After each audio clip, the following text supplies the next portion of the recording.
Vamos seguir aqui, Leandro, falar um pouquinho do Supremo Tribunal Federal, dos atos criminosos de 8 de janeiro. STF condena mais 3 réus pelo 8 de janeiro e Mendonça pede destaque para outros 2. O que aconteceu?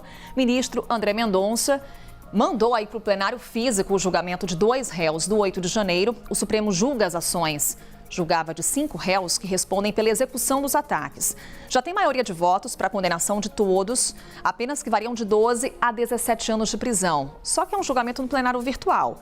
E aí veio o ministro André Mendonça e pediu destaque. E agora esse julgamento vai para o plenário físico no que se refere a 2 réus. Os ministros no plenário físico podem, inclusive, mudar os votos. O ministro André Mendonça, ele pediu para o Supremo avaliar condições pessoais das acusadas pelo 8 de janeiro. Julgamento, portanto, que vai agora para o plenário físico.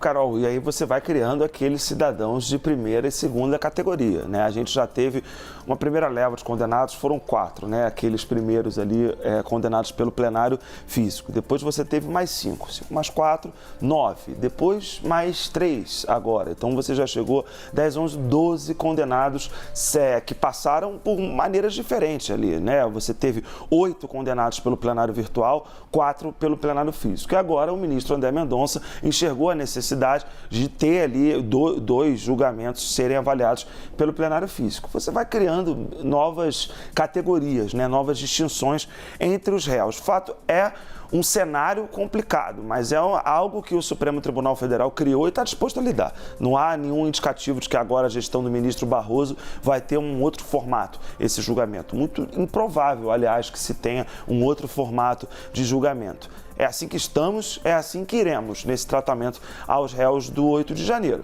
A grande questão que se coloca, isso não se trata de uma defesa dos réus do 8 de janeiro, de quem fez aquela destruição da Praça dos Três Poderes. Muito longe disso. A questão é você ter um devido processo legal para todo mundo, né? E você ter igualdade de condição de julgamento para todo mundo. Se você tem uma tese que é esse crime multitudinário, né, que é o crime de multidão, todas as pessoas, então, elas incorreram no mesmo delito, elas deveriam ter o mesmo tratamento. Não tem e não terão. O Supremo Tribunal Federal vai ter aí uma longa trajetória de julgamentos ainda e me parece que, vira e mexe, o ministro Mendonça ou o ministro Nunes Marques vai colocar esses julgamentos para julgamento no plenário físico. Por que digo esses 2 ministros e não os outros?